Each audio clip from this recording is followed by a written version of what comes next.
Salve, salve! Tudo bem? Aqui é o Antônio Carlos, né, do canal Licultura, Literatura e Cultura. Estamos aí às antevésperas de uma grande eleição, né? Século XXI. No decorrer da história humana, tudo sempre foi muito difícil, né? Talvez os dois assuntos assim mais expoentes do ser humano é a questão religiosa e a questão política, né? Política, teve um escritor que diz que política e religião são coisas sagradas. Coisas sagradas, né? No decorrer da história, a religião interveio em tudo que tem gente, né, apareceu a religião e a política, né, uma coisa natural. O terceiro filósofo, né, o Aristóteles, ele diz que o ser humano é um animal político. Mas como esse assunto não pode faltar, o apóstolo São Paulo, escrevendo uma das cartas, a carta pastoral, né, a Timóteo, que estava lá pastoreando a igreja de Éfeso, que também era uma cidade que recebia todo tipo de informação, ele disse a Timóteo que nós deveríamos orar por aqueles que exercem funções, né, de liderança. Lá ele fala de reis mesmo, né, de reis, daqueles que estão no poder, para que eles não assinem leis pesadas contra nós, o povo, né. Então, e que Deus dê sabedoria a eles, né? Por que nós temos a história do povo de Israel e a evidência ali são os reis, né? Em alguns momentos, os reis também têm a função, né, não só política, mas também espiritual. Mas as coisas vão se enquadrando, né? Vai depois levantando sacerdotes, levitas, e cada um vai ficando na sua área de ação. Olha, eu entendo, né, que nenhum líder evangélico indique, né, não existe voto de cabresto, tá? O que os cristãos têm que fazer é orarem muito e eles, né, ouvirem as propostas e eles fazerem as suas opções, né? Nós não temos condições de dizer isso ou aquele. O voto é uma coisa íntima, é uma coisa secreta, né? Outro dia eu vi uma pessoa dizendo que o voto é tão íntimo que é como ir ao banheiro, né? Você tem que ir sozinho, né? Você vai lá sozinho, né? Quando você morrer, você também vai lá sozinho, tá? Para responder diante de Deus. Mas esta semana me chegou uma oração feita por um amigo, que é um homem de Deus, né? O pastor Gilson Schuller, né? Da cidade de Ribeirão Preto. Como a oração veio dele, eu relevo a importância dessa oração, porque ele é um homem muito sério, tá? Ele é um homem sério, tá? É um homem de Deus, um homem que leva a sua vida no altar. Então, é uma oração chamada, né, oração pelas eleições.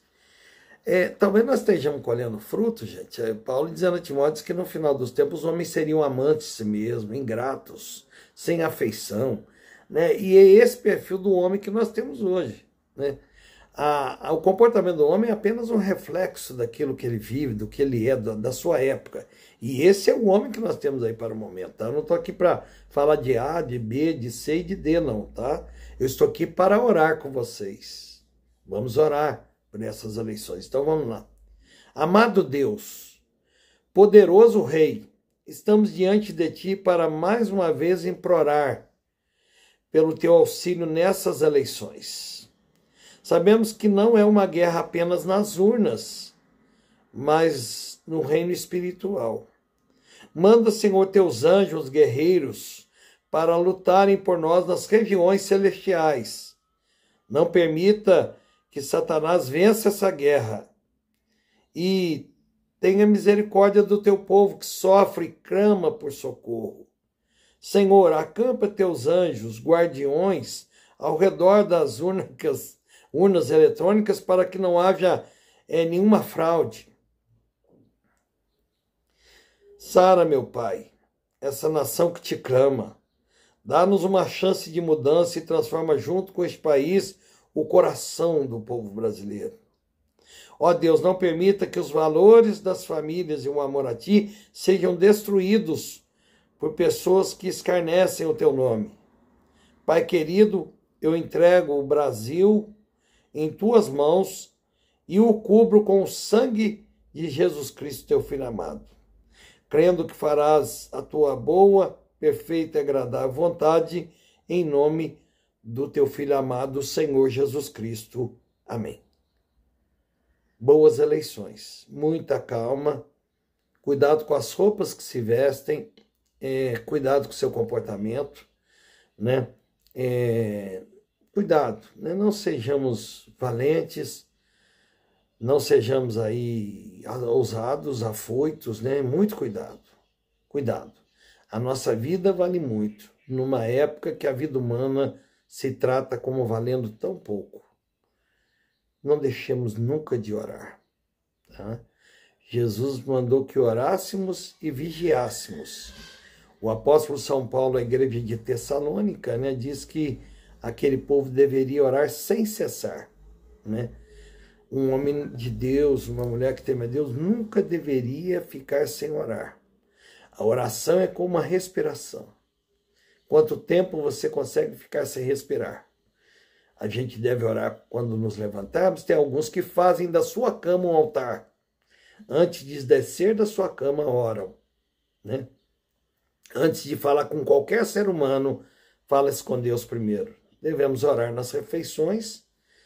Devemos orar enquanto o carro estiver esquentando, devemos orar. Devemos orar no nosso café, né, vespertino à tarde. Devemos orar no nosso jantar e devemos orar ao ir dormir, né? Quantas pessoas morreram dormindo, né? E quantas irão morrer ainda, né? E Deus, ele fica ali na expectativa que hora que nós vamos falar com ele. E é lógico, se a gente puder estar em espírito de oração no decorrer do dia, Paulo diz que nós devemos orar sem cessar. Um grande abraço, tá?